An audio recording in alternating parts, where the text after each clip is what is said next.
The Creepy Crayon. Jasper Rabbit was struggling in school. He was flunking math. He was failing spelling. The only subject he was passing was art. Jasper needed serious help. That's when he found the crayon. It was purple, pointy, and perfect. And somehow it looked happy to see him. That night, Jasper knew he had to study for his spelling test, but Tales from the Carrot Patch was on. By the time it was over, he was way too tired to study. The test was a disaster. Jasper couldn't remember how to spell a single word. That's when he noticed something strange. Jasper picked up the crayon. Immediately, he spelled all the words correctly. When he got his test back, he got an A+ and a sticker. The crayon looked pleased. Creepy, but cool. After dinner, Jasper settled in to play Bunny Brawl 3. "Math homework first," said Dad. "Fine," moaned Jasper. That's when he saw it, scrawled in peculiar purple penmanship. Whoa! Who needs math when you have Bunny Brawl 3? 3 hours later, he fell asleep. His game in one hand, the purple crayon in another. When Mrs. Lobshire announced a surprise math quiz, Jasper panicked. He reached for a pencil, but instead his hand wrapped around the crayon. Suddenly, math seemed easy. He knew when to carry the one. He knew when to borrow from the bigger numbers. It was like the crayon knew exactly what to do. After the quiz, he saw it, written on his backpack. Jasper plus crayon forever. Jasper felt a shiver go up his spine. The next day was the deadline for the poster contest. Jasper had been working on his entry for weeks. It just needed a few finishing touches. The purple crayon rolled across the table, all by itself. But Jasper ignored it. "Don't ignore me!" He shuddered. He scrubbed the writing off the table. He zipped the crayon into his pencil case. He tried to forget all about the crayon. But when he woke up, his precious artwork was better than ever. It was a horrifying masterpiece in purple. "Fantastic work," cried Mr. Hoppypot. "You should be very proud." But Jasper didn't feel proud.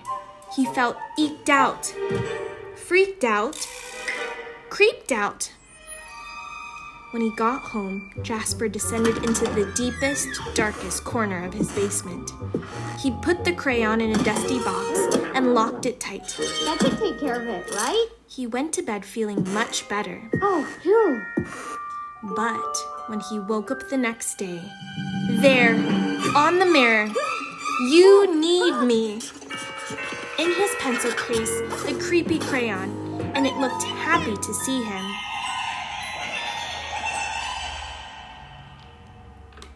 That day, Jasper got all A+.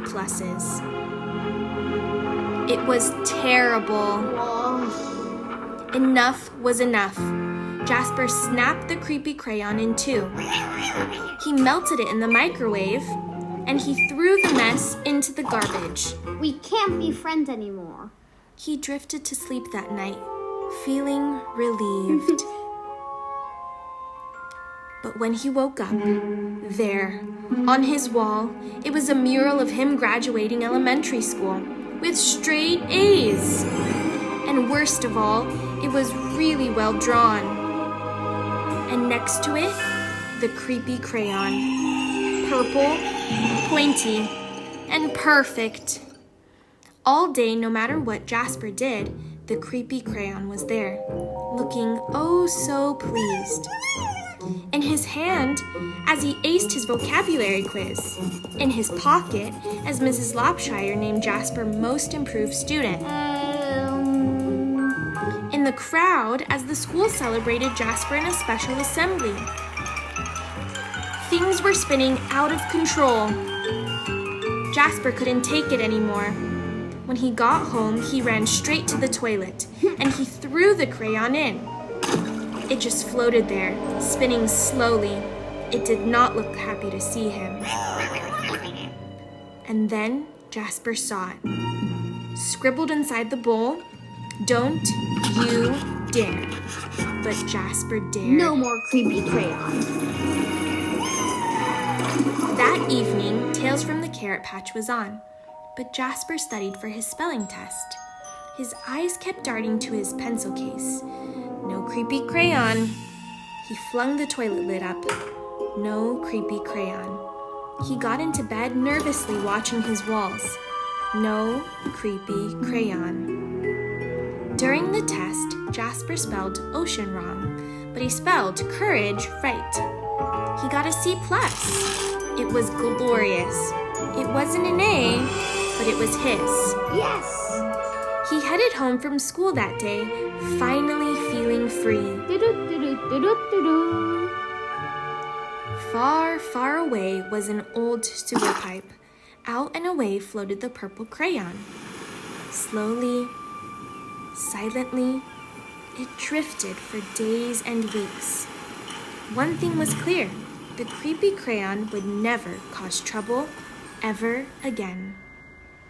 Except that's when Elliot Pelican spotted the creepy crayon. It was purple, pointy, and perfect. And somehow it looked happy to see him. The end.